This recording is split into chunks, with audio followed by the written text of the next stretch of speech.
আমার বড় আপুর মৃত্যুর আজ 5 মাস। তার 10 বছরের সংসার ছিল। 2টি ছেলে মেয়ে রেখে আপু মারা যায়। বড় ছেলের বয়স 5 বছর আর ছোট মেয়েটার 20 মাস। দুলাভাই চট্টগ্রামের একটি কলেজের শিক্ষক, বয়স 45। আমার আপা ও চট্টগ্রামের একটি নামকরা হাই স্কুলের সহকারী প্রধান শিক্ষিকা ছিলেন। আপা মারা যাওয়ার পর ভাইয়া কলেজ থেকে এসে বাচ্চার দেখাশোনা সব মিলে হিমশিম খেয়ে যায়। আমার মা অসুস্থ মানুষ, এতটা টেক কেয়ার করতে পারে না। আমি যতটুকু পারি তাদের রাখি। তাদের দেখাশোনার জন্য 2টা মহিলাও রেখেছে, কিন্তু টাকা থাকলেও সুখ নেই তাদের এ মুহূর্তে, এবং বাচ্চা দেখাশোনার মতো তেমন কেউ নেই। একটা পর্যায়ে আমার দুলাভাই সিদ্ধান্ত নিল বড় ছেলেকে স্কুল হস্টেলে দিয়ে ফেলবে, কিন্তু আমার বৃদ্ধ মা সিদ্ধান্ত নিল আমার সাথে দুলাভাইয়ের বিয়ে দিবে। আমার ভাই নিষেধ করলো, কিন্তু আমার মা এ ব্যাপারে ভাইকে কিছু বলতে নিষেধ করে। আমার বড় ভাই ব্যবসায়ী, তারও 3 সন্তান। ভাবি প্রথমে না করলেও বাচ্চাদের কথা আর সংসারটা আমার আপার সবকিছু চিন্তা করে ভাবিও মত দেয়।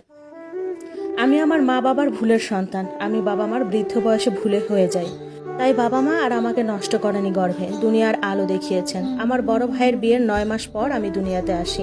আমি দুনিয়াতে আসার পর আমার মা আরো অসুস্থ হয়ে যায়। আমার যখন 6 বছর বয়স তখন বাবা মারা যায়। এরপর থেকে মায়ের সঙ্গে আমি। আমার মায়ের শারীরিক অসুস্থতার কারণে মাকে একটু বেশি বৃদ্ধ দেখা যায়।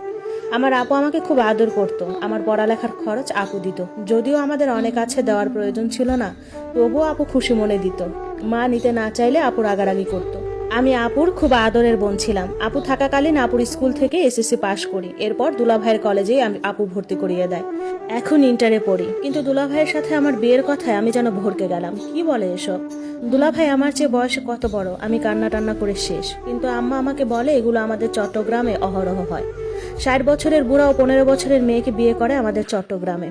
দেখ, আমার নাতি নাতনিগুলো মা পাবে। আমার আর এখন সেই বয়স নাই যে নাতি নাতনিদের পালন করব। আর টাকা দিয়ে কাজের মানুষের কাছে রাখলে ওরা কি আদৌ মানুষ হবে, আদর পাবে? আমার কিছু বলার নাই। আমি দিক হারিয়ে ফেলেছি আমার নাতি নাতনির জন্য। আমি এখন মরলেও আমার কলিজাতে পচন ধরবে না এই বাচ্চাগুলোর জন্য। আমার মা এদের চিন্তা আরো অসুস্থ হয়ে যায়। আপা মারা যাওয়ার পর থেকে আমার মায়ের অবস্থা অনেক খারাপ। দুলাভাইকে বিষয়টা মা বললে দুলাভাই বলে ও আমার ছোট বোন, আমি সবসময় এই চোখেই দেখেছি। আর মা, আমার বয়স তো আপনি জানেনই।